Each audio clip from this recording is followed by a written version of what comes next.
Mga kapatid, magandang hapon pong muli sa inyong lahat. Ito pong Innova na to, nagpunta rito at maingay daw po yung kanilang makina. Nagwo-worry, yung may-ari nito baka daw po yung makina na ang mayroong problema.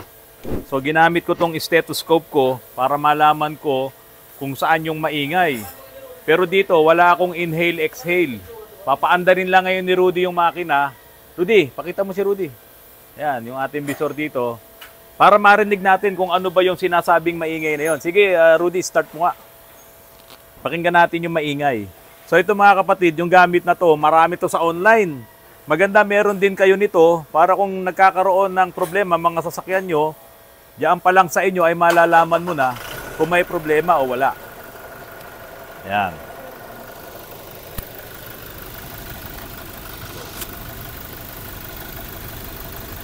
So may narinig ko silang ingay dito.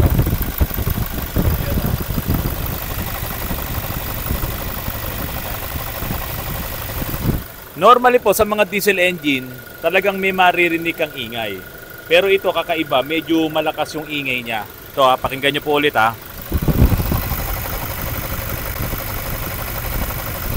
Ayan, okay. Ngayon gagamitin ko po itong stethoscope ko na to. At yung itong microphone natin, itatapat ko din dito sa isang dulo ng stethoscope para mapakinggan nyo po kung saan po nanggagaling yung maingay. No? Lalagay ko po dito para mapakinggan nyo. Okay. So, ito po, hanapin ko muna. Sa nakikita ko po na problema ay nandoon sa idler bearing ng ating belt, ng serpentine belt. Medyo mahaba itong aking stethoscope at dapat maingat po kayo kasi umiikot po yung ano nito yung fan.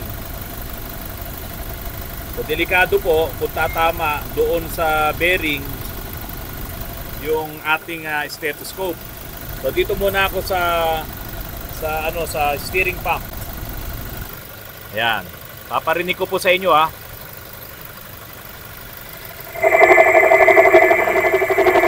Ano naririnig sa microphone natin. So ayan, naalisin ko po ngayon. Ayun. Okay. Tapos meron pa po akong isang tututukan na maingay. Try ko lang po pumadudukot ko dito. Dito sa pinakaibabaw ng bearing. Ayun. Ingay. Lagay ko po itong mic ko Ayan. Sana nadidinig nyo. Sana dinig. Okay. So, most probably po, yung ingay na naririnig nung may-ari nito ay doon sa bearing po ng alternator, bearing noong idler pulley, yung tensioner pulley, at saka dito sa bearing ng steering pump. Ngayon, ang gagawin ko dito, tatanggalin ko po yung ating serpentine belt at saka ko ngayon papaandarin. Kapag nawala itong ingay na to, ibig sabihin, nandun po ang problema sa lahat ng mga components na umiikot na dala-dala po ng ating belt. Pero since meron naman ako nito, kapag tinanggal ko na po yung serpentine belt na yan, paiikutin ko isa-isa yung mga mekanismo na to, yung pump na yan, yung alternator, pati yung mga bearing, maririnig na po nito kung alin po talaga yung maingay. So, ganun lang po kasimple, ang paghahanap ng ingay, kahit naman ito ilagay mo sa engine, maririnig mo rin kung gaano kaingay ang engine. So dito po, hindi ko na kailangan, ito, ilagay ko Yan, meron ba? Yan, pakinggan nyo po So sa engine, ganito lang po maririnig nyo. Yun, mga kapatid, meron po akong vlog ngayon kung paano ang timing belt na meron po kasing nag-comment na sinasabi ko ro po na unreliable yung timing belt sa mga sasakyan. Itong engine na to, ito po ay timing chain. Pero meron po kasing engine na pinagsama po yung dalawang timing belt na yung isang timing belt ay nakalubog sa langis. Meron naman isang timing belt lang siya, nakalubog po sa langis mismo yung timing belt. Napakadelikado po kasi kapag yung mga timing belt ng inyong mga engine ay nababasa ng langis, yun po talaga ang pumuputol sa belt. Pero may mga design ng engine at ito po yung ipapakita ko po sa inyo, inilubog talaga nila sa langis yung mga timing belt nila doon sa design ng kanilang mga makina. Mga kapatid, balik po tayo dito sa aking set. Ito, akala mo opisina. Pero kung kayo po ay nakapunta na rito sa Autorans, ito pong harapan ko, talyer na. Ayan. Meron po kasi akong vlog tungkol po sa timing belt. At meron daw po akong nasabi doon na unreliable daw po ang timing belt. Ito po ay comment ni Jefferson. Sabi niya, bakit naman unreliable yung timing belt? Di sana hindi na ginamit ng company ng sasakyan. Tandaan mo, merong maintenance na tinatawag. Grabe naman. Ayan. Tama naman ang sinabi ni Jefferson kasi meron naman talagang maintenance na tinatawag. Yun nga po ang problema. Kung ikaw, Jefferson, mekaniko ka, kung ikaw ay engineer, kung ikaw ay DIYer, talagang kaya mong i-maintain ang iyong sasakyan na naka-timing belt. Kasi nga, kung hindi ka naman marunong magmekaniko at hindi mo kayang silipin yung status ng timing belt mo na namamasa-masa na pala ng langis or namamasa-masa na rin ng diesel, tako, delikado yan. Sa isang iglap, mapuputol ang timing belt mo at gagastos ka ng napakalaki. Marami pong mga sasakyan ngayon, lalong-lalo na dito sa Pilipinas, naka-timing belt. Kasi nga po, nauso yan nung araw. Ngayon, Jefferson, ako ay merong Pajero na luma. Gen 1 na 3 doors, 4D56 ang engine nun. Meron din akong Grandia. Iyon ay mga naka-timing belt. At maaring marami pa sa inyo rito ang naka-timing belt ang inyong mga makina. Dapat talaga mini-maintain nyo yan. Kasi ako, halos buwan-buwan, chine-check up ko yung timing belt ng aking 4D56. Kasi nga, sa 4D56, may mga oil seal doon sa mismong timing belt assembly na pwedeng mag-leak. At pag nag-leak yung mga oil seals na yon, lalabas yung langis o kaya yung injection pump mismo. Kapag nag-leak yun, yung diesel, paano kung malakas, kung sumisirit? Kapag ka nire-revolution mo, siyempre bumobomba yung injection pump mo, sumisirit yung yung diesel nun, nababasa ngayon yung belt, yung dalawang belt na yon.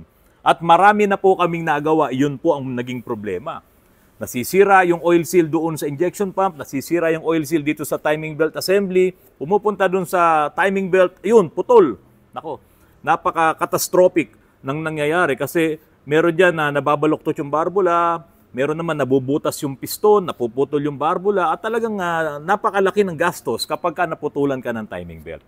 Sa mga umaasa lang sa mekaniko at yung mga bising tao, kapag napabayaan mo ang maintenance na sinasabi ni Jefferson, pwedeng maputulan ka talaga ng timing belt. O Jefferson, isang mabilis na pagtalakay lang kung kailan nagsimula ang timing belt na ginamit sa mga engine natin. Ito ay nagsimula noong 1954 nang gamitin ni Devin Panhard sa kanyang racing car. Ito isang Amerikano. Ginamit niya ang timing belt. Yun ang kauna-unahan nung panahon na yun. At ang gumawa ng kanyang belt ay ang The Gilmer Company.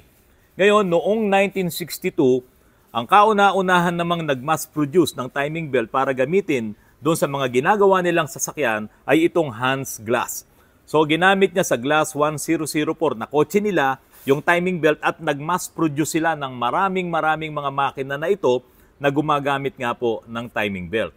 Pero noong 1968, itong Hans Glass na isang German company ay binili naman ng BMW. So si BMW namanghasya sa mga magagandang hugis o sa magagandang itsura ng mga sasakyan na gawa ng Hans Glass at sinasabi nga po nila na ito daw po ang lolo ng mga Series 3 ng mga BMW dahil doon daw po halos kinopya yung mga itsura ng mga naunang BMW, yung 02 series nila at pati yung kanilang E21 series na BMW. So lolo nga po yon ng BMW, ito daw pong Hans Glass. So sinabi rin po doon sa report na binasa ko na ito daw pong rubber timing belt na technology na to, bago pa i-take over noong 1968 ang Hans Glass, ay na-demo na ito at naipakita sa buong mundo or sa buong industriya ng mga gumagawa ng sasakyan nung panahon na yon ang kagandahan ng rubber timing belt. Ipinakita ito ng Hans Glass. Doon pa lang sa kauna-unahang Lancer ko na 89 model at sa totoo lang ako ay naputulan ng timing belt dahil nung nabili ko yun sa direktor ng Itbulaga noong araw si Direk Pucci. O yan, ay Direk Pucci, yung kanyang Lancer, nung binili ko yun, wala pang ilang buwan po, naputol yung timing belt. Hindi ko naman alam, hindi pa ako ganun ka-aware na yung palang sasakyan na nabili ko ay timing belt. Kaya nung panahon na yon, meron na rin namang mga timing chain. Talagang maiko-compare mo na yung gumagamit ng timing chain, pati yung mga timing gears, pag kinumpare mo yung gumagamit ng timing belt at talagang tahimik yung mga gumagamit ng timing belt. Balik tayo sa reality. Ako na mekaniko, pati yung ibang mga mekaniko na kakilala ko, pati yung mga engineers, pati yung itong mga nagdi-DIYs, alam nila na kapag ka itong rubber timing belt ay mahaluan ng langis or mababad sa langis or malagyan talaga ng langis habang iyan ay umiikot, yan ang magiging dahilan para mag-deteriorate yung timing belt mo. Yung goma na ginagamit na yan na material sa timing belt. Kaya nga, marami ang napuputulan ng timing belt. Kahit pa sabihin mong kakabit lang, kapapalit lang ng timing belt, napuputol na kasi nga nahaluan ng langis na posibleng yung langis na yun ay galing doon sa mga nag-leak na mga oil seals, nasira yung mga oil seals at kasama na rin kung yung injection pump ay kasama doon sa casing, no? Doon sa cover, doon sa timing assembly kasi ang nagpapaikot kasi nitong injection pump mo ay yung timing belt din. So talagang nandoon din siya at pwedeng masira yung oil seal niyan at pumulandit or pumisik doon sa timing belt mo at yun ang sisira ng timing belt. So, hindi talaga advisable na ang timing belt mo ay mahaluan ng langis, madumihan ng langis, madumihan ng diesel at iyan ay pwedeng maputol. Ngayon, bakit mayroong kumpanya ng sasakyan or manufacturer ng sasakyan na yung mismong timing belt na yan ay inilubog niya sa langis? Gumagamit ng lubrication ng langis para daw po mas lalong tumibay yung timing belt. Pero teka muna bago yon, mga kapatid, kapag naputulan ka ng timing belt, hindi na magsisync yung ikot ng crankshaft na nagpapa-up and down doon sa mga piston sa ikot ng camshaft na nagpapa-open-close din naman ng mga barbula. So pag angat ng piston, siyempre, nandoon yung barbula, sasara yung isang barbula kung alin yung kailangan sumara at bubukas naman yung kung alin yung kailangan bumukas kapag humihigop yung piston. So, synchronize yung galaw ng piston at ng barbula na kapag naputol, itong timing belt na nagpapaikot doon sa camshaft at sa crankshaft, ito na ngayon ang mangyayari. Hindi na ngayon gagalaw itong mga barbula, pwedeng nakalabas siya, naka-open siya at aakyat ngayon yung piston, yung blue. Patay. Pwedeng maputol ang barbula, pwedeng mabaluktot ang barbula, pwedeng sirain yung mismong cylinder head mo, yung valve guide at pwedeng mabutas din yung piston mismo. At pwede ring sirain or bumaluktot ang iyong connecting rod dahil lang doon sa naputol na timing belt na hindi mo na-maintain, hindi mo na-check palagi. At kung na-check mo man, di ba, out of the blue, biglang nasira ang oil seal mo, biglang nasira ang oil seal ng injection pump at kumalat yung langis doon sa loob ng timing belt assembly, ayan na ang sisira ng yung timing belt. Yan ang puputol. Hindi naman bigla yun, pero pwede na siyang maputol anytime soon or pwede siyang dumulas. At pwede rin pong masira yung tensioner bearing. Pwedeng mag-stack up yun. At kapag ka nag-stack up yun, lulundo, pwedeng lumundo yung timing belt mo, dudulas doon sa mga gears, doon sa mga ipin, nung mga camshaft mo, pati nung crankshaft mo. Pagdulas noon, mawawala sa synchronization, ayan na. Magbabanggaan ngayon ang barbula at piston mo. At iyon ay catastrophic. Pwedeng sirain talaga, wasakin ang makina mo. So, iyon po ang sinasabi natin na talagang unreliable ang timing belt kung hindi ka mekaniko, kung hindi ka DIYers, kasi hindi mo yan ma-check palagi. Pero mga kapatid, ang isang ikinagugulat ng maraming mga mekaniko, maraming mga engineers, lalo na diyan sa Amerika at dito sa Europe at ang ngayon dito sa Pilipinas, ako at yung iba pang mga kaibigan kong mekaniko, bakit itong Ford ay ibinabad nila yung kanilang timing belt sa langis? Meron silang design na yung mismong timing belt na yan, yung rubber timing belt, ay nakababad sa langis. Yun na nga yung iniiwasan nitong mga unang design ng mga makina na may timing belt na hindi dapat mahaluan ng langis. So itong technology na to ay ginamit ng Ford sa kanilang 1.8 TDCi na turbo diesel engine po nitong Ford. At ito nga po yung nakalubog na yung timing belt doon sa langis. So sinabi po nila, yun daw pong langis, nakakatulong daw po yun sa belt para lalo pang gumanda yung lubrications. Pero hindi naman nila sinabi doon na pwedeng makasira yung langis na yon doon sa belt. At sinabi rin po nila na ito daw pong belt na to ay ginamitan ng mga espesyal na material para po maging matibay at hindi po siya kaagad-agad mapuputol. Pero bago ang 2007 mga kapatid, itong makina na to ay ginamitan nila ng dalawang klase. Ito nga pong timing belt at timing chain. So yung timing chain yun nasa ibabang parte at yun yung wet. at yung ibabaw naman ay gumagamit ng timing belt. Ito po yung dry na timing belt. Pero pagdating ng 2007, binago na nila to at ginamitan na lamang ng belt at hinalis na po yung timing chain. So doon po sa dry timing belt, ang kanilang sinasabing replacement period ay 160,000 kilometers bago mo palitan yung dry timing belt. Hindi po yung nakalubog Pero ito ang isang nakakapagtaka. Nung ginamit nila sa kanilang TDCI engine itong wet timing belt, ay hinabaan pa nila yung kanilang duration bago mapalitan itong timing belt na to. At ito nga po ay umabot pa ng 240,000 kilometers bago mo palitan or 10 years. Samantalang itong mga dry timing belt, kasama na yung ibang mga sasakyan, ibang mga brands, no, ay 150,000 kilometers lang ay sinasabihan nila, nire-recommend na nila na palitan na yung timing belt. Pero dito sa atin, ako nga yung Grandia ko, 90,000 kilometers pa lang, pinalitan ko na yung timing belt niya. Hindi pa umiilaw yung T-belt doon sa aking gate. So pinalitan ko na yun para makasigurado ako na hindi ako magkakaproblema. Kasi nga, inaabatan mo kasi napakamahal ng magagastos mo kapag ikaw ay naputulan ng timing belt. Pero tulad dito sa ginawa ng Ford na ito, na ginamit nila doon sa kanilang 1.8 TDCI engine, no, na diesel, ay 240,000 kilometers bago pa palitan yung timing belt. At tulad nga po nung sinasabi ko kanina doon sa unang part ng ating vlog, na itong langis kapag ka humalo or nagkaroon ng langis yung ating mga timing belt, ito yung pwedeng makasira sa kanya kalaunan. 'Di ba? Mapuputol siya. Pero ngayon, after 40 years, no? Mula nung gawin ng Ford itong kanilang wet timing belt, after 40 years, ito palang langis na to. Ang siya pang magpapahaba ng buhay nitong timing belt.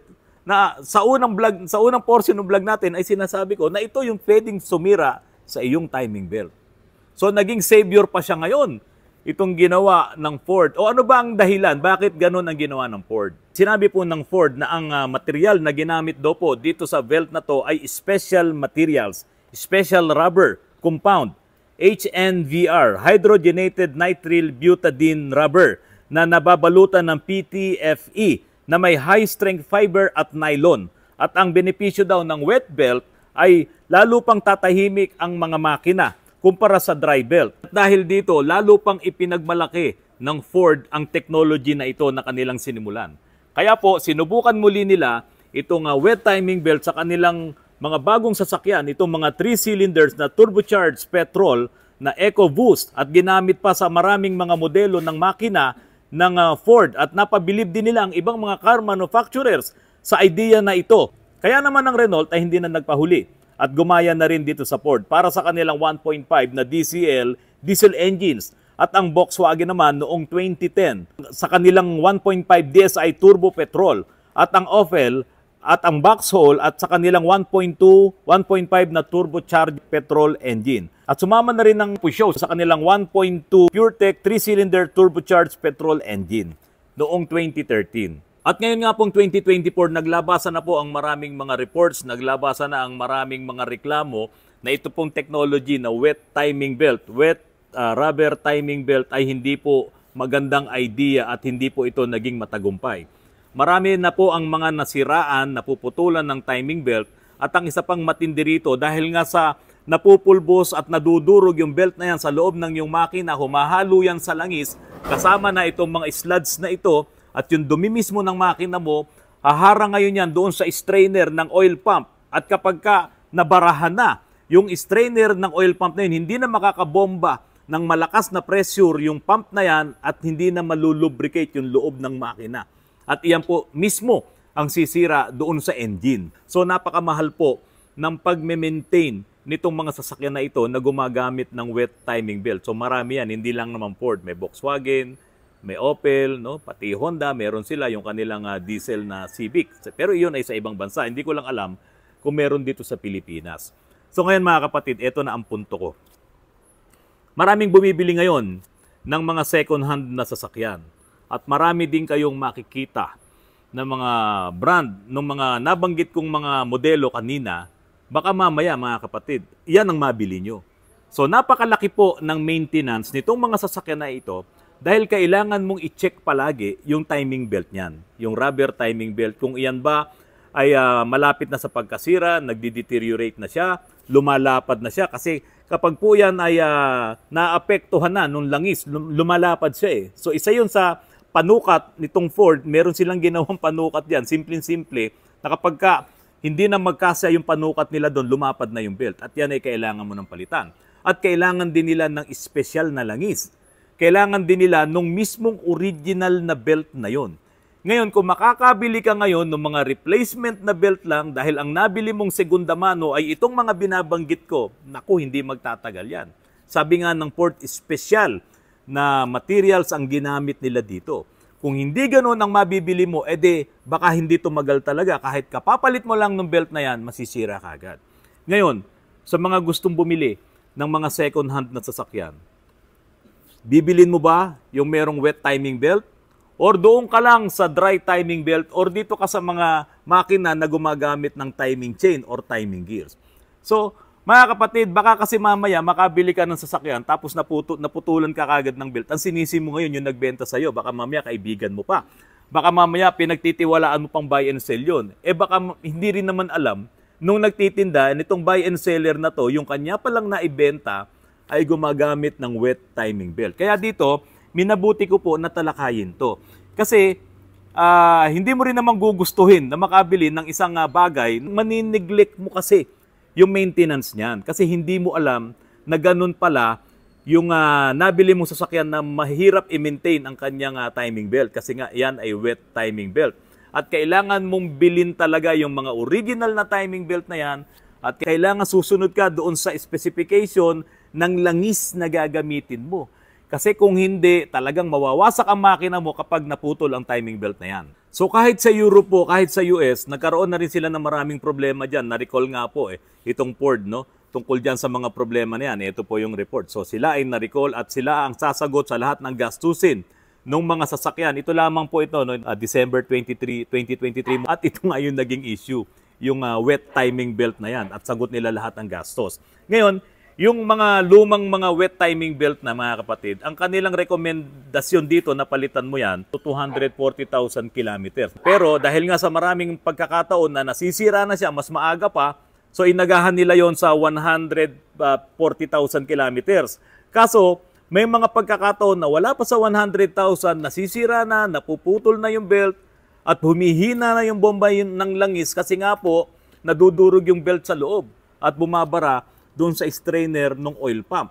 So, nagkokosto ng malaking problema. Kaya mga kapatid, kung bibili ka ngayon, nitong mga models na mga sasakyan na ito na gumagamit ng wet timing belt, siguraduhin mo, pagkabili mo niyan, kung talagang gustong-gusto mo yung sasakyan na yan, pagdating sa'yo, palitan mo kagad ng mga original na timing belts yan at sundin mo kung ano yung langis talaga na nire-recommend nila dyan na friendly po doon sa timing belt, dun sa rubber belt na binili mo na original din. Ang isa sa talagang sumisira nung wet belt na to, yung wet timing belt na nakababad sa langis, ay yung po talagang sobrang init din na nadadarang dito sa mga belt na to at yung chemical reactions na rin po. Kaya kahit sabihin mo gaano pa kaganda yung material or gaano ka espesyal yung ginamit na material dito sa paggawa ng rubber timing belt na yan, masisira at masisira yan habang iyan ay nakalublob yan po sa engine oil na sobrang init at humahalo pa yung mga sludges, humahalo pa yung mga dumi. At iyan po ang sisira talaga sa timing belt. At kapag nasira ang timing belt, iyan ang sisira diyan sa binili mong bagong sasakyan or yung binili mong segunda manong sasakyan at hindi mo yan pakikinabangan. Magandang gabi po sa inyong lahat.